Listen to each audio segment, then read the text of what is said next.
તો આ કાર્યવાહી દરમિયાન વધુ એક મહત્વના સમાચાર સામે આવી રહ્યા છે। રાજકોટ આ કાંડને લઈને જે અગ્નિકાંડ સર્જાયો તેને લઈને મહત્વના સમાચાર છે કે આ દુર્ઘટનામાં તપાસ માટે જે એસઆઈટીની રચના કરવામાં આવી છે, આ એસઆઈટીની રચનામાં જે અધિકારીઓની નિમણૂક કરવામાં આવી છે તેને લઈને સવાલ ઊભા કરવામાં આવી રહ્યા છે। જેમાં એક જયેશ ખાડિયાની નિમણૂક છે તેને રદ કરવા માટે સરકારને કરબદ્ધ વિનંતી કરવામાં આવી છે।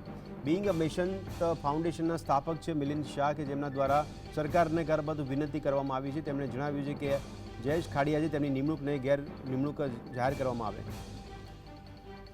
જયેશ ખડિયા જે અમદાવાદ ચીફ ફાયર ઓફિસર છે, જે હંગામી છે, કેટલાય વર્ષોથી એમની સામે છેલ્લા 10 વર્ષથી વધારે સમયથી વિજિલન્સમાં તપાસ ચાલી રહી છે અમદાવાદ મ્યુનિસિપલ કોર્પોરેશન દ્વારા।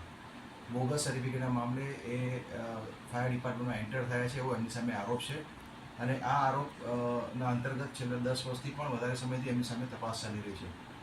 તો સરકારશ્રીને મારે એ જ જણાવવું છે કે આવી વ્યક્તિ જો સીટની રચનામાં કમિટીમાં જો હશે તો આ એ જે અહેવાલ તૈયાર કરશે તો એ અહેવાલની વિશ્વસનીયતા કેટલી રહેશે અને આપણી સરકારશ્રીની વિશ્વસનીયતા પ્રજામાં આપણે કેટલી રાખી શકીશું।